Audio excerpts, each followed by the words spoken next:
Hello students, global online commerce classes में आपका स्वागत है। आज हम 10 मोस्ट इंपॉर्टेंट एमसीक्यू प्रैक्टिस करने वाले हैं।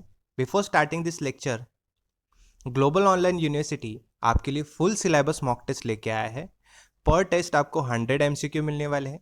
आप जितना ज़्यादा एमसीक्यू प्रैक्टिस करोगे उतना आपके प्रिपरेशन में अपग्रेडेशन होगा। For further information please contact this number और you can WhatsApp on this number. Let's start with the first question. By which act government check restrictive trade? मतलब इनमें से कौन से एक्ट से गवर्नमेंट रेस्ट्रिक्टिव ट्रेड को check करता है? A industrial policy act, B MRTP act, C FEMA act and D none of this. The right answer is MRTP act. Industrial policy act. Industrial policy act आने से पहले Mahalanobis act करके एक act था जो कि 1956 में आया था, लेकिन वो अनस्टेबल था एंड उसकी वजह से कंट्री को इकोनॉमिक क्राइसिस फेस करना पड़ा था। फिर उसी दौरान the new industrial policy of 1991 was adopted with three main pillars of liberalization, privatization and globalization. Then MRTP Act. MRTP Act passed in Parliament of India in 18 December 1969. MRTP Act Indian parliament में 18 दिसंबर 1969 को पास हो गया था and उसके 9 दिन बाद मतलब 27 दिसंबर 1969 को उसे प्रेसिडेंट असेंट मिल गया था। Act was focused on preventing monopolies and prohibit restrictive trade practices. इसीलिए हमारा राइट आंसर क्या था? MRTP act. फिर है फेमा एक्ट। फेमा एक्ट वो फेरा एक्ट को रिप्लेस करके लाया गया था जो कि 1973 में आया था। It was passed to amend and regulate the laws relating to foreign exchange in order to promote the maintenance of foreign exchange market in India. Moving to the next question. Liberalization means, liberalization का मतलब क्या है? A. Reducing number of reserved industries from 17 to 8. B. Liberalizing the industry, trade and economy from unwanted restrictions. C. Opening up economy to the world. And D. Free determination of interest rate. The right answer is B. Liberalizing the industry, trade and economy from unwanted restrictions. Moving to the next question.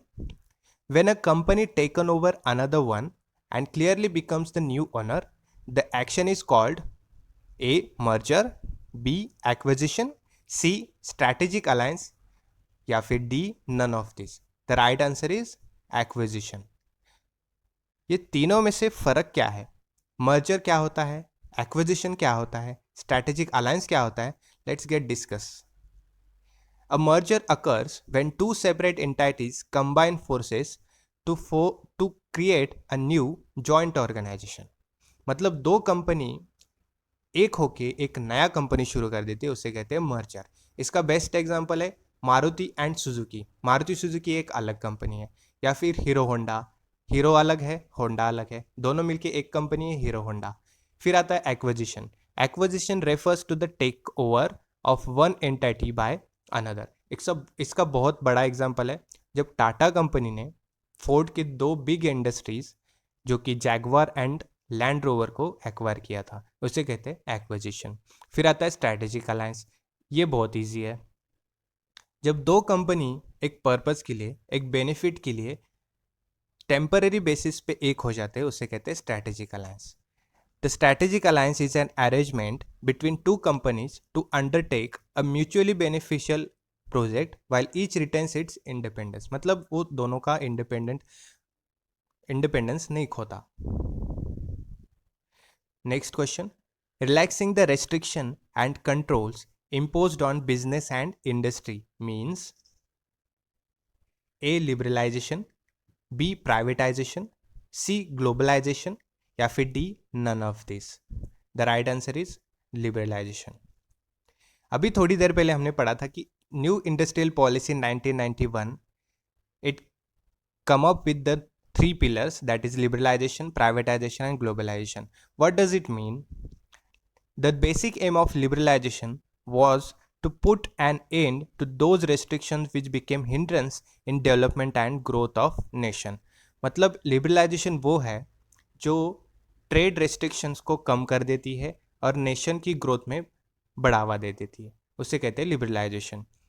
This is the second of 3 policies of LPG is privatisation. मतलब second privatisation, it is the increment of dominating role of private sector companies and the reduced role of public sector companies. मतलब एक company से public sector को कम कर देना और private sector को बढ़ावा दे देना, इसे कहते हैं प्राइवेटाइजेशन. मतलब एक कंपनी है, उसमें से गवर्नमेंट की बाधा को कम कर देना या फिर गवर्नमेंट इन्फ्लुएंस को कम कर देना, उसे कहते हैं प्राइवेटाइजेशन. फिर आता है globalisation. Globalisation means to integrate the economy of one country with the global economy. During globalization, the main focus is on foreign trade and private and institutional foreign investment. Moving to the next question. Company brand and image equity is factor affecting business.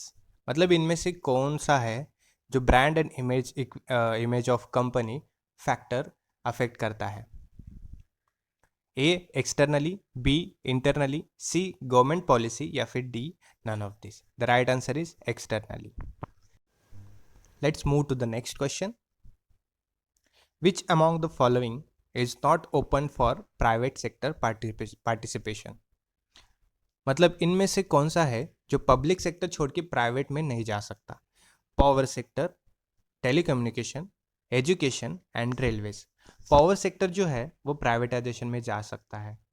फिर telecommunication भी हम देख सकते हैं कि बहुत सारे private telecommunication companies हैं. फिर एजुकेशन सेक्टर्स भी बहुत है प्राइवेट, लेकिन रेलवेज प्राइवेटाइजेशन में नहीं जा सकती. इसलिए our right answer is railways. The next question. Laissez faire policy is adopted in which of the following systems? A socialistic economic system, B capitalistic economic system, C mixed economic system and D communist economic system. So right answer is capitalistic economic system. Socialism is the social and economic doctrine that espouses public over private ownership and control of property and natural resources. मतलब private पे public का ज़्यादा अभाव होना और property and natural resource का control भी public पे होना, उसे कहते हैं सोशलिज्म. इन प्योर कैपिटलिज्म, फिर आता है capitalism. Capitalism also known as laissez-faire capitalism, the government's role is restricted to providing and enforcing the rules of law by which the economy operates, but it does not interfere with the market. मतलब capitalism में ज़्यादा से ज़्यादा private sector ही होता है, इसीलिए उसे capitalism कहते हैं. और कैपिटलिज्म को लेजिस फेयर कैपिटलिज्म भी कहा जाता है, इसलिए अपना राइट आंसर था कैपिटलिस्टिक इकोनॉमिक सिस्टम. फिर आता है communalism. Communalism also known as command system is an economic system where the government owns most of the factors of production and decides the allocation of resources and what products and services will be provided. मतलब इसमें public sector का ज़्यादा से ज़्यादा अभाव होता है, वही डिसाइड करती है कि क्या प्रोडक्शन होगा, रिसोर्सेज का अलोकेशन कैसे होगा या फिर प्रोडक्ट्स एंड सर्विस कैसे प्रोवाइड किए जाएंगे. ये सारा का सारा पब्लिक सेक्टर देखता है. इसमें दो मेन डॉक्ट्रिन थे, एक कार्ल मार्क्स और फ्रेडरिक एंजल्स. फिर आता है mixed economic. Mixed economy is nothing but the mixture of capitalism and socialism. Capitalism and socialism का मिक्सचर मतलब मिक्स्ड इकोनॉमी सिस्टम होता है. Moving to the next question. The popular route of privatization of public enterprises in India has been. मतलब privatization करने के लिए from public sector इनमें से किस तरीके से किया जा सकता है? A disinvestment, B initial public offer, C outright sale, D sale to strategic partner. इसका राइट आंसर है डिसइन्वेस्टमेंट. मतलब डिसइन्वेस्टमेंट करके पब्लिक सेक्टर से प्राइवेटाइजेशन करना पॉसिबल हो सकता है.